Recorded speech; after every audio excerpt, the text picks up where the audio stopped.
What's up, guys? This is the College Football Week 7 Best Bets. I've got 4 for you today, and I might add 1 or 2 more throughout the day tomorrow. But I've got 4 so far. 29-8 for the season. That's 78%. I'm really killing it right now. So we're just trying to, add to the profit and try not to give much back by the end of the season. A $100 better would be up $1,600 for the season. That's almost 16 units. So let's get started. So my first bet is going to be Pitt first half -3.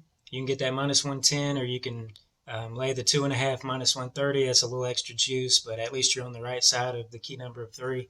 So Pitt's quarterback, Kenny Pickett, he's number 2 in QBR. He's having a great year. He's only thrown 1 interception. He's got over 15 touchdowns right now. And if you look at the matchup between Kenny Pickett and Virginia Tech's quarterback, Braxton Burmeister, there's really no comparison. Burmeister is going to run. He's not a great thrower. If you put him under pressure, he's not going to make those great throws downfield. So I like Pitt for the first half. I was reading about, the head coach was talking about his team being underrated. Pitt's not a top 10 team after they lost to Western Michigan. You didn't know what was going to happen to the mental makeup of the team.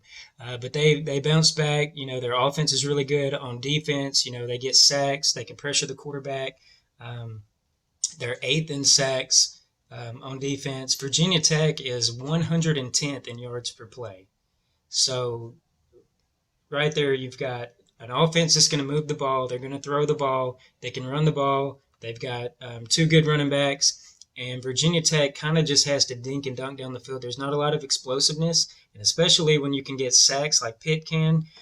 You can force, 3rd and long, or, on 3rd down, you can rush the quarterback. And I just think that, especially in the first half, we're only laying a field goal. So basically, if Pitt has the lead at halftime, you're going to cash this bet.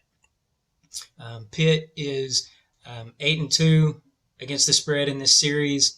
And Virginia Tech's coming off a pretty tough loss to Notre Dame in a game where they had every chance to win. They lost 32-29.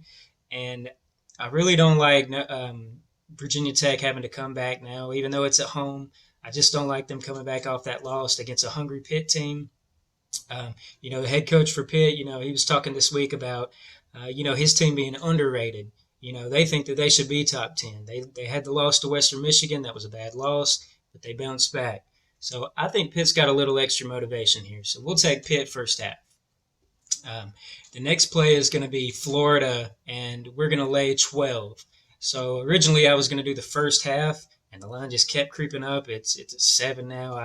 I'd probably hits 2, but this is a big revenge game for Florida. So last year, with the defensive back that threw the shoe, and that caused Florida to lose the game.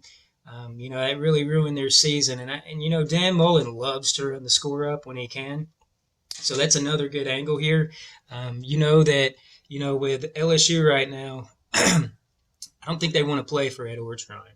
And I think they know that he's kind of a sitting duck right now. And I think some of their players are not playing in games just to get ready for the NFL draft. Kayshon Boutte has got 9 touchdowns for LSU. He's got over 25% of their catches. And he's hurt now. So with Ricks and Stingley, these are 2 cornerbacks for LSU. These are, NFL defensive backs. They're not playing. So, Florida is a fairly heavy run team now with the 2 running quarterbacks. I don't care for Emory Jones throwing the ball, but they can run really well. And when they put Anthony Richardson in the game, he can break big runs as well. And I think if LSU gets punched, they've shown that they don't punch back. Like last week against Kentucky, they got hit early and they never recovered. It didn't look like they were playing particularly hard, especially on defense. They gave up 330 rushing yards. And then now they have to play Florida, who is a run-heavy team. Florida is number 1 in the SEC in rushing, and they're also number 1 in the SEC in pass rush. So they're going to get to the quarterback. LSU cannot run the ball. Florida's got 7.7 yards per play. That's just outstanding. and they've got 6.7 yards per carry. So really, in these kinds of games, rivalry games, you want the rushing team. And LSU is rushing for less than 3 yards per carry right now anyway. So I think Florida probably can still cover the first half, but we're going to take -12 for the game. I think that Florida's going to pile it on, and I think Dan Mullen's going to want to run up the score to get that revenge back. So the third play here is going to be Ole Miss and Tennessee. We're going to take Ole Miss -2.5. So I waited all week for this line to go down to 2.5. All right, so I know Tennessee, they've scored over 100 points in the last 2 games, but their strength of schedule has been really bad. Not that Ole Miss has played the greatest teams, but they did play Alabama. Louisville is average, a little above average maybe. And they also played Arkansas, so that's a good defensive team. They run the ball well. They put up, over 600 yards on Ole Miss's defense. So while that looks like Ole Miss's defense is not so good, I don't think Tennessee's very good either. Their depth, especially in the second halves of games, is going to show up. And I think a team like Ole Miss, who's going to run lightning fast, and they're going to run as many plays as they can to wear out that defense, I think the depth starts to show up because Tennessee did lose, double-digit players, a lot of players on defense over the summer. So even though Ole Miss gave up 1,100 yards to Alabama and Arkansas combined, they gave up less than 400 yards to the other opponents this season. So while Tennessee kind of runs the same hurry-up offense, they played Bowling Green, South Carolina, Missouri. They played Tennessee Tech out of the FCS. They just haven't played a lot of competition, and I think that they're a little bit overrated just because of the points they've been scoring. So I'll take Lane Kiffin over Josh Heupel. I think Lane Kiffin's going to have the team ready. We're going to lay 2.5 with Ole Miss. So the last game we're going to talk about is my alma mater. It's UAB. So UAB is at Southern Miss, and this is a huge rivalry if you don't know anything about Conference USA or either team. So this is UAB's biggest rivalry, and for Southern Miss as well. So Southern Miss is down to their third-string quarterback. They had 3 freshman quarterbacks. First guy gets hurt. Second guy gets hurt 2 weeks ago. And now they're playing a walk-on freshman quarterback, and he lobbed 3 picks against Rice. He didn't play well against UTEP. They lost both games. Those are not good teams they're losing to. And then you have UAB coming in, and they play really good on defense. So Southern Miss is 129th in sacks allowed. So that's next to last in the country. And UAB's got an opportunistic defense. They forced turnovers. They forced 3 turnovers against Florida Atlantic in a 17-point win last week. That's a much better team than Southern Miss.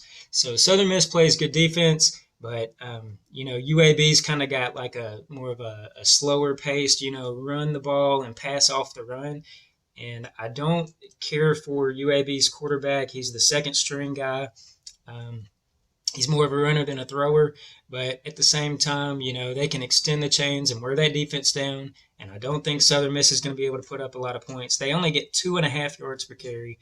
That's terrible.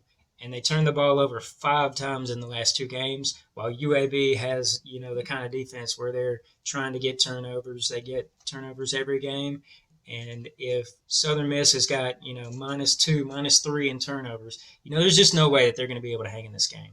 So after a 37-2 loss in 2019 and the game getting canceled last year, Bill Clark has talked all week long about how big of a rivalry this is and how the whole team has a revenge mindset.